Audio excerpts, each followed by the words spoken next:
Hey everybody, it's KartFab here, and today we're going to go over the materials you need to build your own go-kart from scratch.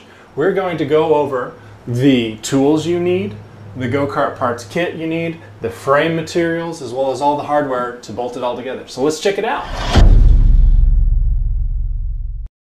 Alright, so when you're building a go-kart, you need a workbench or a flat space to work on. I made this out of wood, and you'll see why in a later video. But all you need is a flat space. There are 3 power tools that you're going to need to build a go-kart.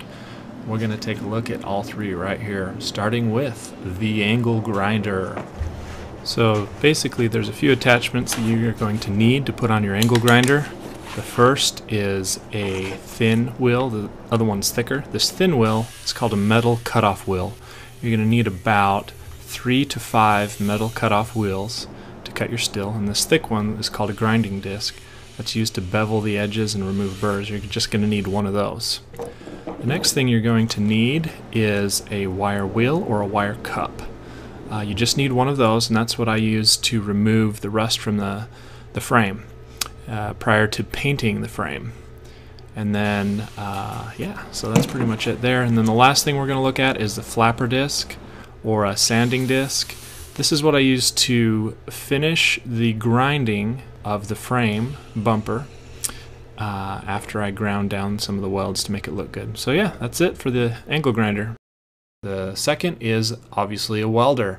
There are 3 different types of welding. There are MIG, stick, and TIG. This first one is MIG. I would recommend it. The second one here is stick welding. It's old school. You know what, if you've got one, you can use that as well. Any method works. And then finally, TIG welding. TIG welding is very hard to do if you're just starting out, so I would recommend not doing that. So stick with the MIG welder. I've got a link in the description for a nice cheap one if you need to get one. You're also going to need a drill and some drill bits. The drill will be used to drill holes for the throttle and brake pedal, as well as a few holes in the brackets that you're going to put on the go-kart. This is optional, but you don't need this.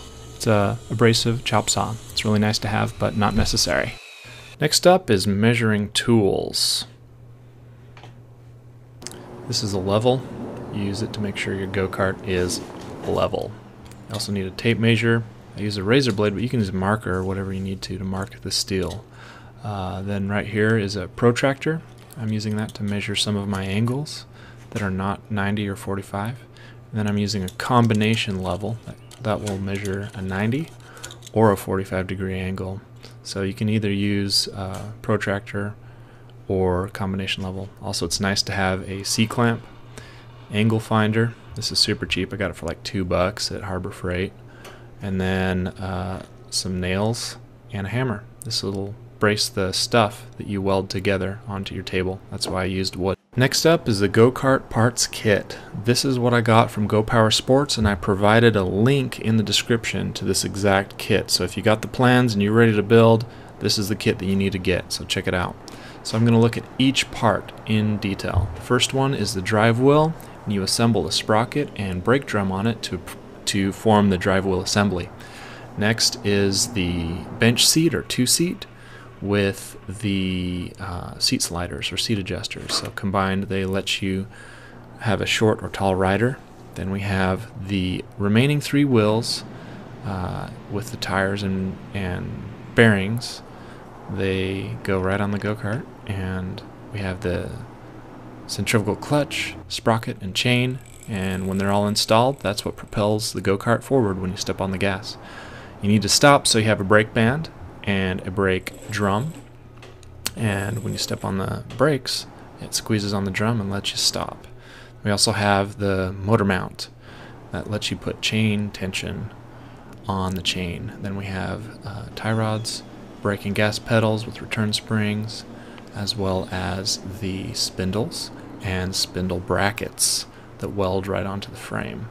Then we also have a little kill switch, so you need to turn the go-kart off, you just flip that switch.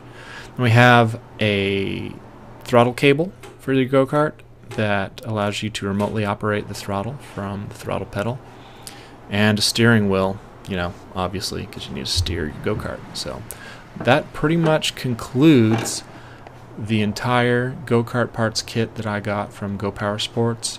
Now this kit does not come with the steel nor the hardware. I'll show you that next.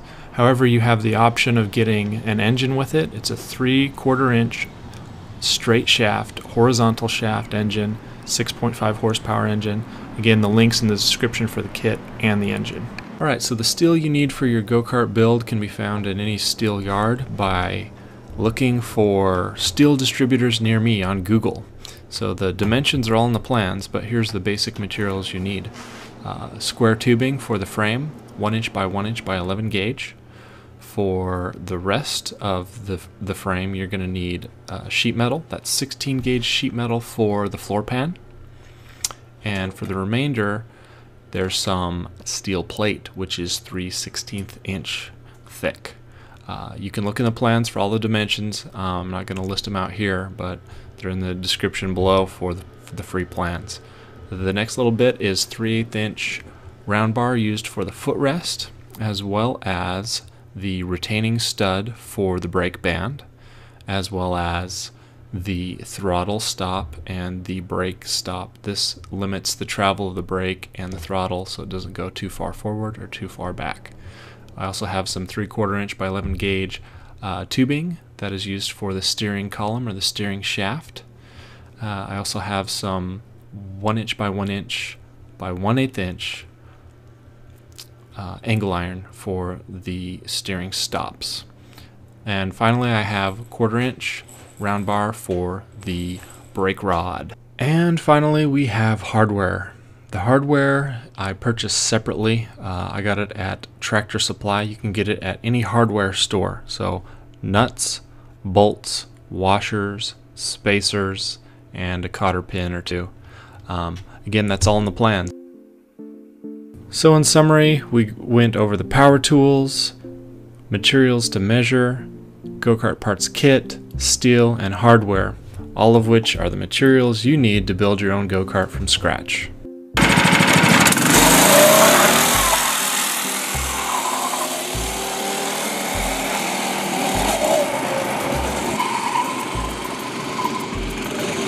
Hey everybody, thanks for watching this video. If you like it, go ahead and give it a thumbs up or comment below. If you don't already know, I have a website, kartfab.com. That's where you can download the plans and get started on building your own go-kart from scratch.